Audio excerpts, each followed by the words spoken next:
Thought I'd just do a quick deck tech on Junsack for those that are interested to see where I made my changes to some stock lists and what I think about the deck moving forward.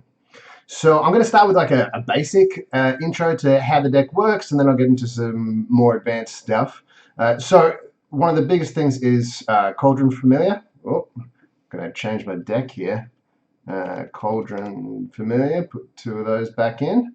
So Cauldron Familiar and Witch's Oven, you can sacrifice the cat to Witch's Oven, and that gives you a food, which allows you to bring the cat back, which allows you to sack it, and you've got a recurring loop, and each time you drain your opponent for 1 life. Mayhem Devil in the mix means that you actually net 3 damage for every loop of cat oven, because you sack 1 with the cat, and then you sack the oven, the food, that then brings the cat back in. So that's 2 sacrifices plus the drain from Cauldron equals 3 damage.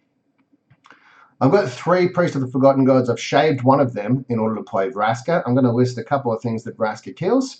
We've got Teferi, Uro, Hydroid Krasis,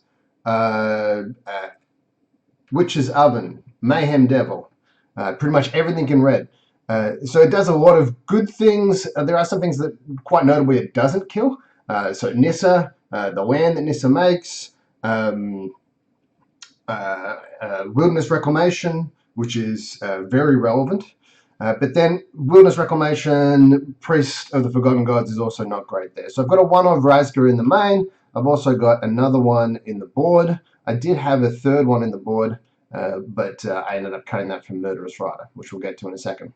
So Bolas' Citadel, this is pretty much, like, in my opinion, the card that tips this deck over the edge, which basically says, okay, I'm going to play this kind of creature deck with a couple of, like, claim the firstborns and maybe, like, steal some stuff and potentially kill you. And also, if you stabilize and tap out, then I'm just going to play this Bolas' Citadel and potentially just kill you with no other permanents in play.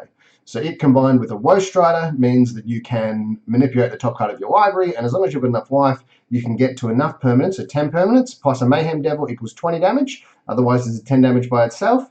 And then with a couple of Witches, Ovens, and Cats, you can often get them just down to 10 without needing the Mayhem Devil. So a lot going on here. I'm going to go through a couple of things that a lot of people don't realize when it comes to some of the tricky things.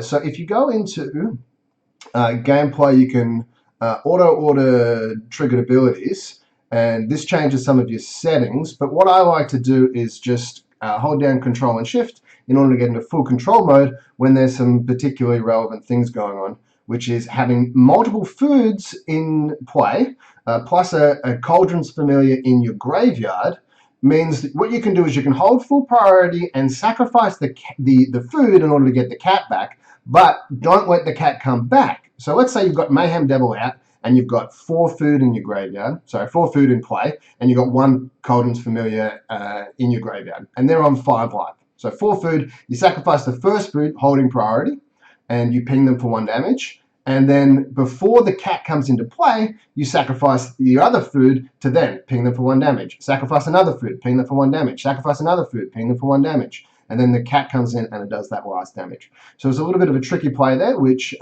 using full control mode is certainly something that I would advise, getting used to that.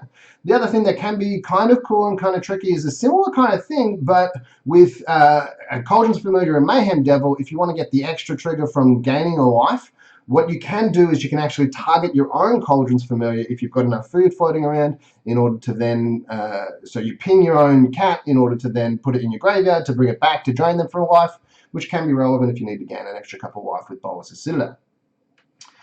In the sideboard, you've got 3 Duress, 1 Mystical Repeal, 3 Agonizing Remorse, 2 Lava Coil, 1 Murderous Rider, 2 the Recroan War, 1 Vraska, and 2 more Kobolds.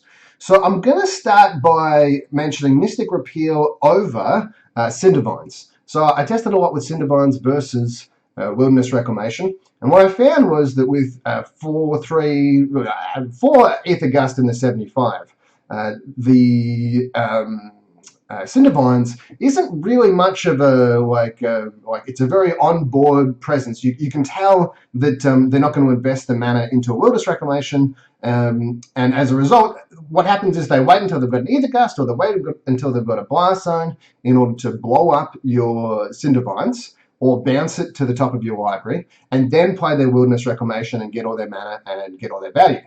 Having Mystical Repeal, it's actually 1 mana instead of 3 mana. So Cindervines is 2 mana to play, 1 mana to sacrifice. The sacrifice is very relevant. The damage aspect of Cindervines is very relevant.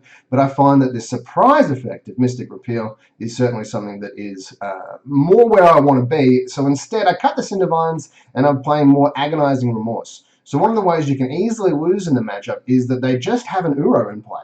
So that gains them the life, which takes them out of your aggressive plan, and they've got enough counters and ways to interact in order for Bolas of Citadel to not really get there. So Agonizing Remorse and Duress in order to take out their Cindervines, take out their Wilderness Reclamation or their Expansion Explosion is pretty relevant. Then you've got 1 more Vraska that you can or don't bring in, and then 2 Kobolds. Don't be too afraid of the Ether Gusts, because the Ether Gusts will get used on different things, and you'll have Duresses and Agonizing Remorse in order to clear the way for your big red or green spells. So don't stress out about that one too much, although it is relevant that they can get bounced or Doombladed effectively with Ether Gust. Then you've got 2 Lava Coil over Dragon's Fire thing. There's the 2 mana instant one. Look, this is very much depending on what you want to go with. Lava Coil does kill Questing Beast. It does kill... Questing Beast is probably the most relevant one. And Torbran, which is quite relevant in the red matchups, although you've got a good red matchup. So don't be too stressed about that. And you've got a good green matchup thanks to the Akroan War and, generally speaking, your deck. So it's very much like if you want to play the instant speed one, it's much better in the mirror, in my opinion, because it kills all of the relevant things and even does damage to Vraska. But it's very much a choice that, I guess you want to make based on what you think the meta is going to be. Then you've got the Akroan War. All I can say is test it. Just test it. See what you think about it. I've started with 2 in the deck from the list that I copied online. I can't remember the name of the person who I originally copied the list. And then I went down to 1 because I wanted to make some room for some other things, and then brought the second one back in because it turns out when you play it a bunch, you realize that it does some tricky stuff. So give it a shot.